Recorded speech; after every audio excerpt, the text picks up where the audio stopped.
या देवी सर्वभूतेषु मां शक्तिरूपेण संस्थिता नमस्तस्यै नमस्तस्यै नमस्तस्यै नमो नमः।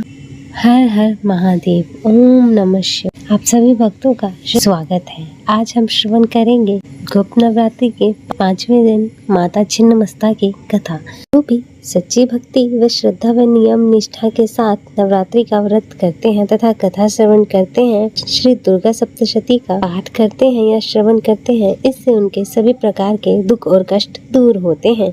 नवरात्रि का व्रत वर्ष में 4 बार मनाया जाता है, 2 गुप्त नवरात्रि के रूप में और 2 प्रकट नवरात्रि के रूप में। नवरात्रि का व्रत जो कि आषाढ़ के महीने में और माघ के महीने में शुक्ल पक्ष की प्रतिपदा से लेकर नवमी तिथि तक गुप्त नवरात्रि का व्रत किया जाता है। इस दौरान माता की 10 महाविद्याओं का पूजन किया जाता है।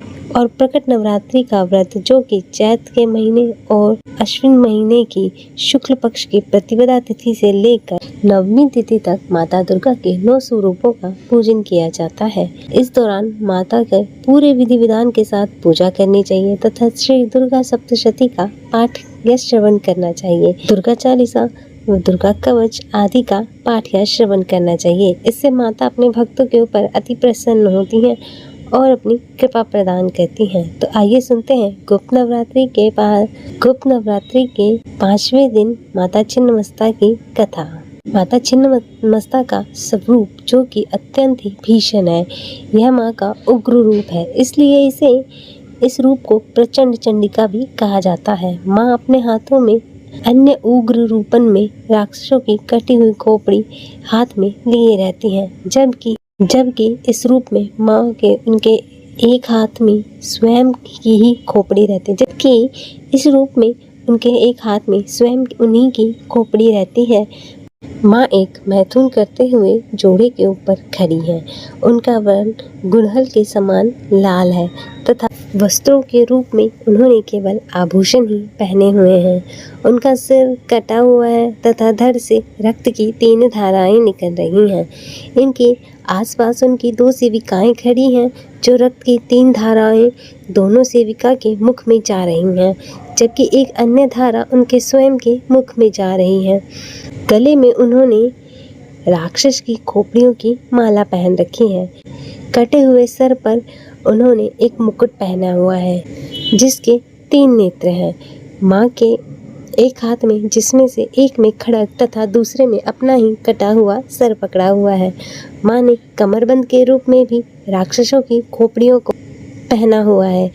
माँ छिन्नमस्ता की पूजा करने से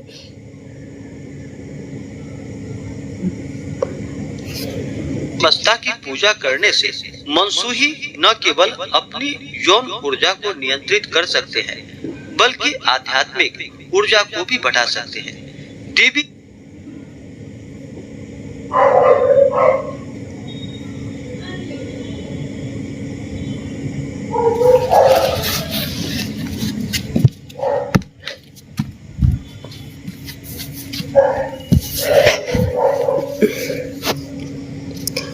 माँ छिन्नमस्ता की पूजा करने से मनुष्य न केवल अपनी ऊर्जा को नियंत्रित कर सकते हैं, बल्कि अपनी आध्यात्मिक ऊर्जा को भी बढ़ा सकते हैं। देवी अपने खड्ग को ज्ञान, समृद्धि, विजय, स्वास्थ्य और धन का आशीर्वाद देती है। छिन्नमस्तिका की पूजा उन लोगों के लिए बहुत ही प्रभावी है जो बांझपन या जो ऋण से संबंधित समस्याओं का सामना कर रहे हैं। माँ छिन्नमस्तिका की पूजा व्यावसायिक हानि से उबरने में भी सहायता करती है। छिन्नमस्तिका की पूजा करने से समृद्धि, स्थिरता और लंबे जीवन के साथ साथ और भी अनगिनत लाभ होते हैं। तो आइए सुनते हैं माता छिन्नमस्तिका से जुड़ी हुई एक पौराणिक कथा। तो आप सभी भक्त प्रेम से बोलिए छिन्नमस्ता माता की जय। और सभी भक्तगण माता के चरणों में ध्यान अर्पित करते हुए बड़े ही प्रसन्न चित्त मन और ध्यान पूर्वक की कथा सुनेंगे। पौराणिक कथा के अनुसार एक समय की बात है, माँ भगवती अपनी सहचारियों के साथ मंदाकिनी नदी में स्नान कर रही थी। इसी समय माता की सहचारियों को तीव्र वृद्धि से भूख बढ़ने लगी। भूख की पीड़ा के चलते दोनों सहचारियों ने का चेहरा मलिन पड़ गया। इस दौरान माता की सहचरियों ने माता को भोजन की व्यवस्था करने की याचना की। सहचरियों की याचना सुनकर माता ने कहा, सखियों, आप थोड़ा धैर्य धरो। स्नान के पश्चात आपके भोजन की व्यवस्था की जाएगी। लेकिन तेज भूख लगने के कारण माता की सहचरियों ने उनसे तत्काल भोजन के प्रबंध करने की याचना की। इस दौरान माता भगवती ने तत्काल खड्ग से अपना ही सर काट लिया। तत्क्षण माँ भगवती की रक्त की 3 धाराएं निकली। 2 धाराओं से सहचरियों ने आहार ग्रहण करने लगी। वही तीसरी धारा से माँ स्वयं रक्तपान करने लगी। बताया जाता है कि इस समय माँ छिन्नमस्तिका का पदप्रवाह हुआ। प्रेम से बोलिए माता छिन्नमस्तिका की जय। प्रिय भक्तों, आशा करती हूँ आपको यह गुप्त नवरात्रि के 5वें दिन की कथा, माता छिन्नमस्तिका की कथा पसंद आई होगी। कमेंट में जय छिन्नमस्तिका माता की लिखना ना भूलें। वीडियो अच्छी लगी हो तो चैनल को लाइक, शेयर और सब्सक्राइब करें।